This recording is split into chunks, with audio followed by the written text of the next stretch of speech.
Assalamualaikum warahmatullahi wabarakatuh. Apa kabar semuanya? Ibu harap kalian dalam keadaan baik, sehat, dan siap untuk belajar ya. Meskipun selama 5 hari ke depan kita akan belajar secara daring.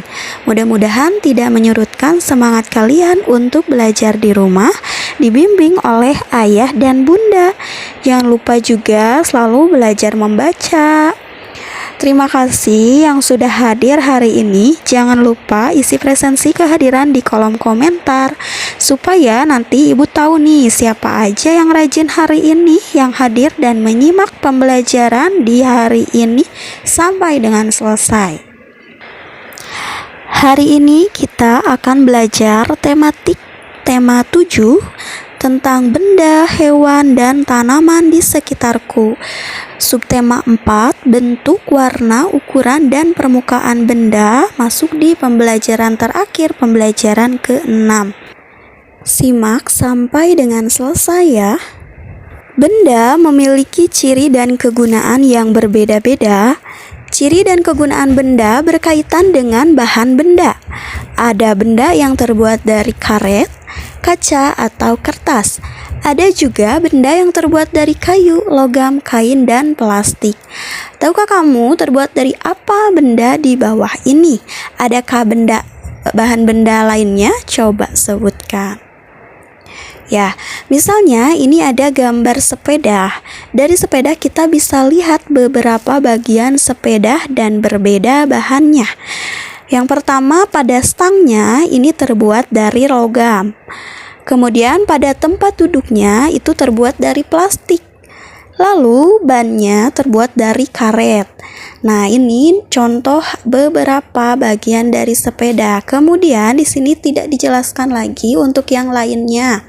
Misalnya, kemudian kita tambahkan ada bagian sepeda lainnya, ada rantai. Ini rantai sepeda terbuat dari besi.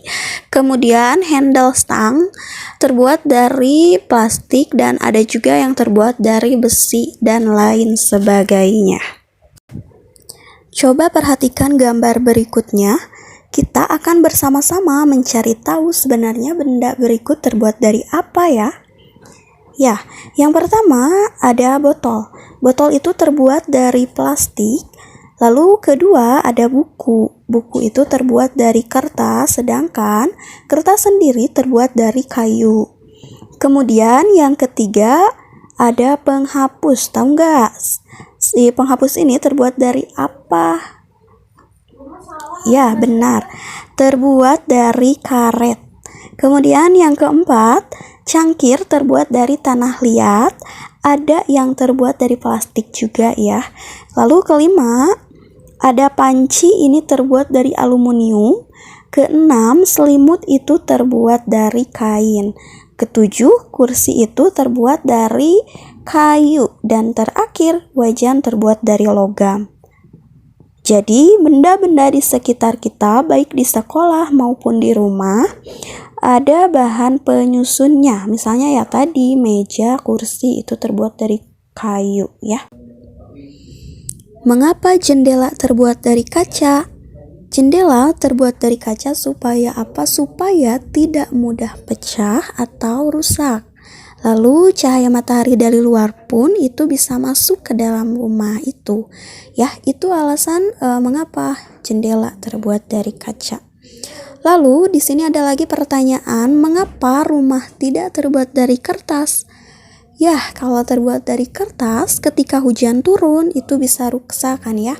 Lalu karena kertas itu adalah bahan yang tidak tebal dan juga tidak kokoh, jadi ketika tidak akan mungkin terbuat dari kertas.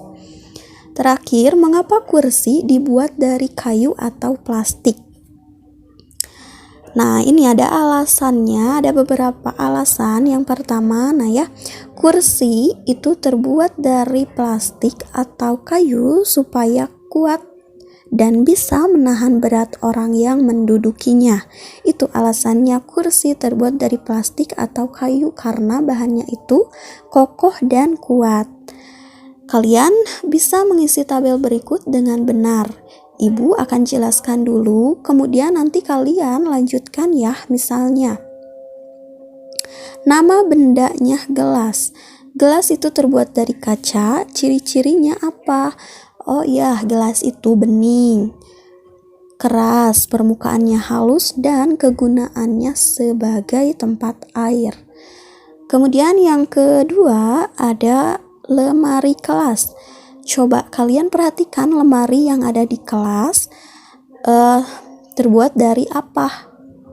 Ya, terbuat dari kayu. Lalu cirinya apa? Misalnya berwarna coklat, kemudian mempunyai pintu dan memiliki rak bentuk balok. Kemudian kegunaannya ya untuk menyimpan buku dan barang lainnya.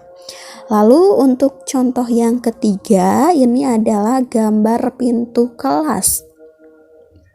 Terbuat dari kayu, lalu cirinya ada gagang pengunci, bisa dibuka dan ditutup, juga berbentuk persegi panjang. Kemudian kegunaannya untuk keluar masuk kelas. Tugasnya kalian nanti tulis di buku catatan tematik kalian, tulis tabelnya dari 1 sampai dengan 10 sesuai dengan contohnya. Tadi sudah dijelaskan dari 1 sampai 3, yaitu cara mengisinya. Lalu kalian tinggal melanjutkan saja sampai dengan selesai. Sebelum itu kita lanjut dulu untuk pembahasannya. Ada satu materi lagi. Perhatikan gambar gelas berikut ini. Ibu Siti memiliki 30 buah gelas. Ibu Siti membeli lagi 12 buah gelas. Gelas Ibu Siti semuanya adalah berapa? Ya, nah kita bisa tuliskan gelas Ibu Siti dari 30 ditambah 12 sama dengan berapa? Di sini contohnya sudah dituliskan, hasilnya 42. Caranya gampang, sesuai yang pernah kita pelajari di kelas. Caranya kita buat bersusun ke bawah, kelompokkan puluhan dengan puluhan dan satuan dengan satuan. 30 tiganya puluhan, sedangkan 12 satunya yang puluhan. Jadi 3 dan 1 sejajar di sebelah kiri. Kemudian 30 nolnya adalah satuan dan 12 duanya adalah satuan. Itu pun sejajar di sebelah kanan. Cara hitungnya jumlahkan bersusun dari kanan dulu. 0 tambah 2 adalah 2, lalu 3 tambah 1 adalah 4. Jadi sudah kita ketahui bahwa 30 ditambah 12 sama dengan 42. Selanjutnya pertanyaannya, jika Ibu Siti memiliki 42 buah gelas dan 12 gelasnya pecah, gelas Ibu Siti yang masih utuh adalah berapa? Nah, berarti gelas Ibu Siti akan berkurang karena pecah ya. Lalu gelas Ibu Siti yang masih utuh itu ada berapa? Ditulis 42 kurang 12 sama dengan 30.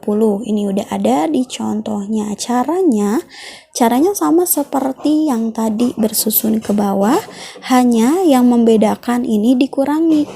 Kita tulis 42, di bawahnya 12 dikurangi 2 dikurang 2 sama dengan 0, 4 kurang 1 sama dengan 3. Jadi hasilnya 30. Berikut adalah tugas yang harus kalian selesaikan. Ada beberapa pertanyaan. Di sini kalian harus ditulis dan diselesaikan menggunakan cara bersusun ke bawah sesuai yang tadi sudah dijelaskan. Terima kasih untuk kehadiran hari ini, dan insya Allah kita akan bertemu lagi di pembelajaran berikutnya di tema 8 nanti di esok hari. Mudah-mudahan semuanya sehat walafiat, dan jangan lupa tetap jaga kesehatan, dan juga tugasnya jangan lupa dikerjakan dengan baik ya. Wassalamualaikum warahmatullahi wabarakatuh.